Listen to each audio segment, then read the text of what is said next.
Hello and welcome to my channel, Hopewell Stories.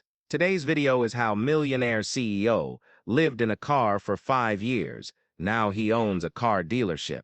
But before we dive into the full story, let me know where you're watching from and what time it is now, and don't forget to subscribe to the channel. The man who slept in a car, his name was Daniel Reed. At 35, he was a millionaire. He wore a sharp suit, drove a shiny black Mercedes, and owned a big car dealership in the city. People said he was lucky, but Daniel didn't believe in luck. He believed in hard work, and he knew what it was like to have nothing. 5 years ago, Daniel wasn't a CEO.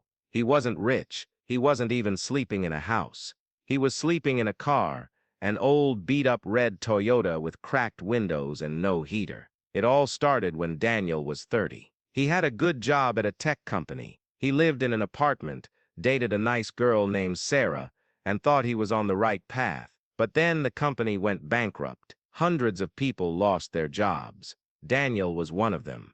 At first, he wasn't worried. He updated his resume, sent out dozens of applications, and went to interviews. But no one was hiring. The economy was bad. Months passed. His savings ran out. He couldn't pay rent. Sarah tried to help. "You can stay with me," she said. But Daniel was proud. He didn't want to be a burden. "I'll figure it out," he told her. So he packed his things, moved into his old Toyota, and parked behind a 24-hour gas station on the edge of town. The first night was cold. It was winter. The wind howled through the cracked window. Daniel wrapped himself in a thin blanket and shivered. He couldn't sleep. He stared at the ceiling of the car and asked himself, "How did I get here?" But Daniel didn't give up. Every morning he washed his face at a public restroom, brushed his teeth, combed his hair, and put on his one clean suit. He looked presentable. Then he walked to the library to use the free Wi-Fi and search for jobs. He applied for anything: sales, delivery, customer service. He even tried to get a job washing cars. One day he walked into a car dealership to apply for a sales job. The manager looked at him and said, "We don't hire people who look desperate." Daniel didn't argue. He just nodded and walked away. But he didn't stop trying. One rainy afternoon, he saw a man struggling to push a broken-down car into a parking lot. Daniel ran over and helped. The man, whose name was Joe, turned out to be the owner of a small used car lot. "Thanks, son," Joe said. "You've got strong arms and a good heart." Daniel smiled. "I just wanted to help." Joe looked at him closely. "You look familiar. Have we met?" Daniel hesitated. "I came in last week to apply for a job." Joe frowned. "Oh, that was you? I didn't recognize you without the suit. You looked different." Daniel didn't say anything. He knew what Joe meant. He looked tired. He looked poor. But Joe surprised him. "Look, I don't have money to pay much, but I need someone to clean cars, fix tires, and help customers. Can you do that?" Daniel nodded. "Yes, sir. I can work hard." "Good. You start tomorrow. $10 an hour. Cash." That night Daniel slept in his car like always. But this time he smiled. He had a job. Joe's lot was small, just 10 used cars on a patch of cracked concrete. But Joe knew cars. He could tell what was wrong with an engine just by listening. Daniel watched and learned. At first, Daniel only washed cars and vacuumed seats. But soon Joe started teaching him more. How to check oil, how to test brakes, how to talk to customers. "You don't sell a car with facts," Joe said. "You sell it with trust. Make people feel safe. Make them believe in you."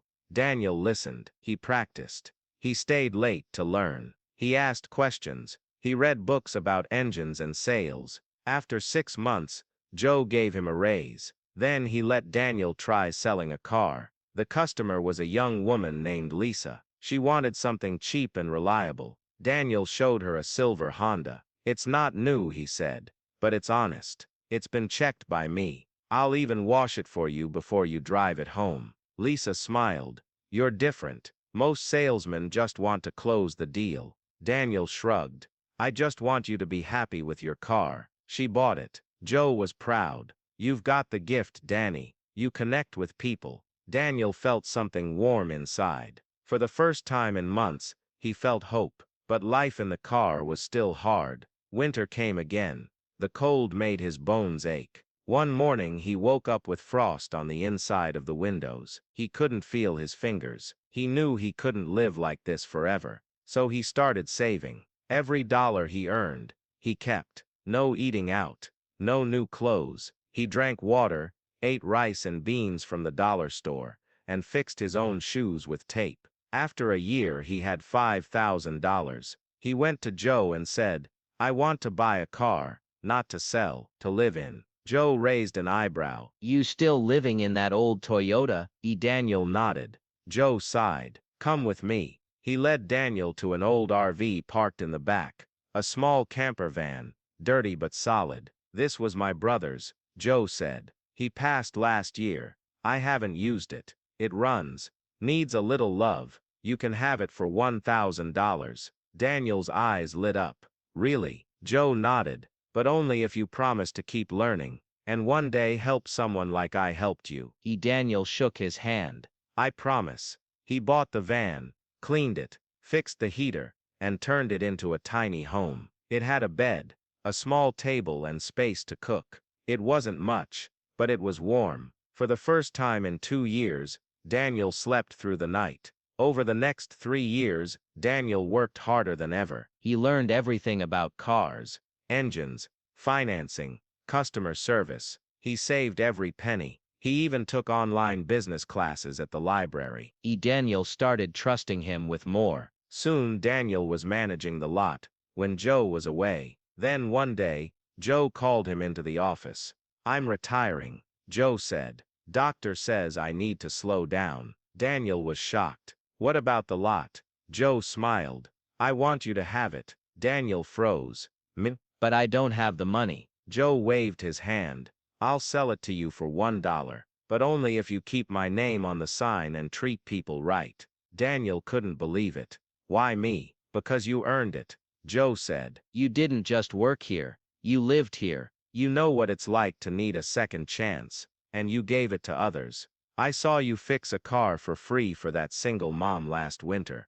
I saw you help a homeless guy find a job. You're not just a salesman, you're a man with heart." Tears filled Daniel's eyes. "Thank you." So Daniel became the owner of Joe's used cars. He didn't change much at first. He kept the prices fair, the cars clean, and the service honest. Word spread. People liked coming to Joe's. They said the salesman, Daniel, was kind and didn't pressure them. After a year, Daniel made enough profit to buy his first building, a real dealership with a roof, lights, and a waiting room. He renamed it Reedy's Reliable Rides, but he kept Joe's old sign hanging on the wall. Business grew. Daniel hired people, not just salespeople, but mechanics, cleaners, office staff. He made sure they were paid fairly. He offered bonuses. He even started a program to help employees who were struggling, giving them gas cards, food, or temporary housing if they needed it.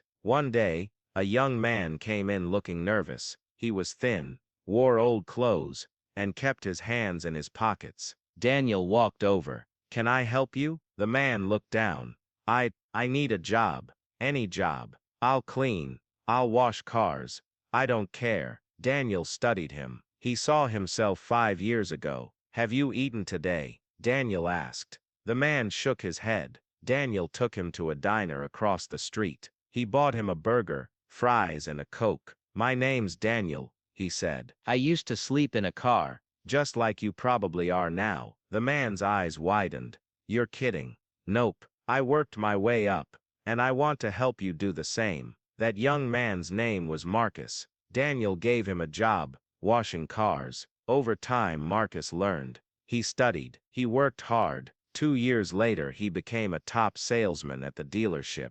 Daniel didn't just build a business, he built a family. Now at 35, Daniel owns 3 dealerships. He lives in a modest house, not a mansion. He drives a nice car, but not the fanciest one on the lot. Reporters sometimes ask him, "How did you do it?" Daniel always says the same thing: "I never gave up, and I never forgot what it felt like to have nothing." He still keeps the old red Toyota in the back of his main lot. It's not for sale, It's a reminder. And every year on the anniversary of the day Joe gave him the RV, Daniel hosts a second chance day. He offers free car checks, gives away blankets and food, and hires at least one person who's down on their luck. People call him a hero, but Daniel doesn't see it that way. I was just given a chance, he says. Now I pay it forward. One evening, as the sun set behind the dealership, Daniel stood by the old red Toyota.